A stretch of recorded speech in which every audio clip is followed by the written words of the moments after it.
இன்றைக்கி நம்ம ஆதிரை கிச்சனில் 15 days சேலஞ்சாக டே 1 முருங்கைக்கீரை சூப் தான் பண்ண போகிறோம்.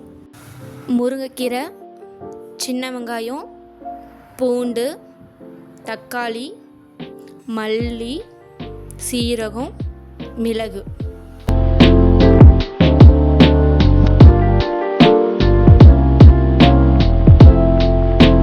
ஒரு சொம்பு அளவு தண்ணி ஊற்றி நல்லா கொதிக்க விடலாம்.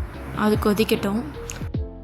மிளகு, சீரகம், வரமல்லி இது எல்லாம் சேர்த்து இடித்து வச்சுக்கலாம்.